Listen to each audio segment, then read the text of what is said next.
C'est l'histoire d'un poisson dont les Français raffolent et dont les médias nous ont très longtemps vanté les mérites. Sur TF1, voilà comment Jacques Legros nous parlait du saumon de Norvège en 2008. Aujourd'hui, le chef vous suggère du saumon de Norvège. Il est bon et sain. Ah, le saumon de Norvège, élevé dans ces fjords pittoresques et dont la consommation est recommandée pour ses bienfaits. C'est ce que les médecins affirment au milieu des années 2000 à la télé. Manger du saumon, c'est bon pour la santé, car riche en vitamines. Je ne prescris pas d'oméga 3 à mes patients. Par contre, je leur dis, mangez du poisson 2 à 3 fois par semaine, y compris des poissons gras. Sauf que ça, c'était avant. Aujourd'hui, quand on nous parle de saumon, voilà ce que l'on entend. C'est peut-être le prochain scandale sanitaire. Nous avons enquêté sur le saumon. Certains pensent que ces saumons d'élevage norvégien ne devraient pas arriver dans les assiettes des consommateurs français. Il n'y a ni plus ni moins que du poison. Alors pourquoi les médias ont-ils changé d'avis sur le saumon ? Tout débute en juin 2010 avec un documentaire choc diffusé sur France 3 dans l'émission Pièce à conviction. Le magazine révèle que les saumons d'élevage norvégiens sont malades. Les producteurs de saumon ont trouvé une solution radicale. Ils utilisent un nouveau produit, chimique cette fois-ci, un pesticide, le diflubenzuron. La belle carte postale du saumon norvégien en prend un coup.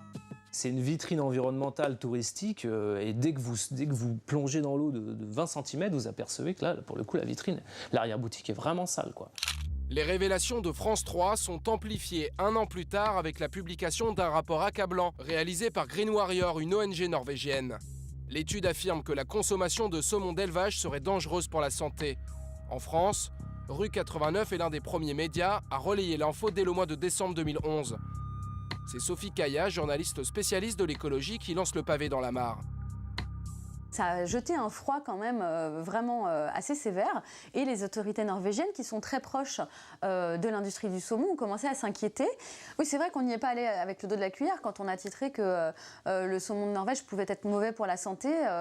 C'était une position assez radicale, mais qui en même temps a eu le mérite de faire réagir. Et tous les autres médias derrière, y sont allés. C'est le point de départ d'une nouvelle tendance, le saumon bashing. Aujourd'hui, on ne compte plus les reportages, télé, radio, presse écrite qui alertent et qui font peur. C'est l'overdose médiatique. Le saumon d'élevage est de plus en plus décrié. En coulisses, une guerre de com' s'est ouverte entre le lobby du saumon et les écolos. L'industrie du poisson verrouille encore plus l'accès des fermes d'élevage aux journalistes un peu trop curieux. Voilà pourquoi les reporters de Pièce à conviction ont dû filmer en caméra cachée. Autant dans ce documentaire que dans d'autres travaux qu'on a pu mener, à chaque fois c'est porte close. Donc là-dessus, avoir le point de vue des industriels, les confronter aux informations et aux preuves qu'on a pu accumuler, clairement c'était très très difficile. Je vais faire une comparaison un petit peu simple, mais toute proportion gardée, on a l'impression de vouloir visiter une centrale nucléaire, quoi. L'industrie du saumon, un lobby ultra puissant. L'or rose, c'est la deuxième source de revenus en Norvège après le pétrole. Et notre pays est leur premier client mondial. Sauf que depuis 6 mois, les ventes ont chuté d'un quart en France. Les reportages à charge font leur effet. C'est ce qu'ont compris les écolos qui mènent la bataille de la com. Jean-Philippe Magnan, vice-président du Conseil régional des Pays de la Loire, est parti en croisade médiatique contre un lobby très organisé. Ils ont beaucoup plus de moyens de communication que nous. Moi, je l'ai vu en allant en Norvège. Ils ont une batterie de communication, ils ont un discours qui est bien formaté pour ne pas faire peur à la population et pour dire c'est bon pour la santé de manger du saumon. Donc nous, notre devoir d'alerte, il est là. Les moyens aujourd'hui médiatiques sont beaucoup plus impressionnants du côté des lobbies industriels.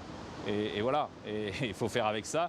Et depuis la multiplication des reportages critiques, le lobby du saumon met le paquet pour redorer son blason. Les industriels organisent désormais des voyages de presse, comme ici en octobre dernier avec des journalistes polonais.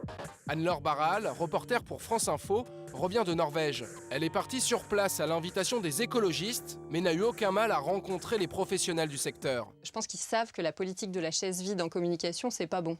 Donc ils sont pas fermés, mais après ils sont nombreux. Donc voilà, on peut trouver des interlocuteurs qui vont quand même peut-être dire du mal un petit peu des pratiques d'autres. Donc c'est en ça que c'est quand même intéressant d'aller les voir, même si on sait qu'ils ne vont pas nous montrer leurs pratiques douteuses et toutes les déjections de saumon qui ont pourri le fjord en dessous, quoi. Le lobby ouvre enfin ses portes. Et pendant ce temps-là, les autorités sanitaires norvégiennes reconnaissent que leur poisson peut être dangereux. En juin dernier, les services de santé ont limité leurs recommandations de consommation. Il ne faut pas manger de saumon d'élevage plus de 2 fois par semaine. C'est une petite victoire pour les écolos qui peuvent remercier les médias.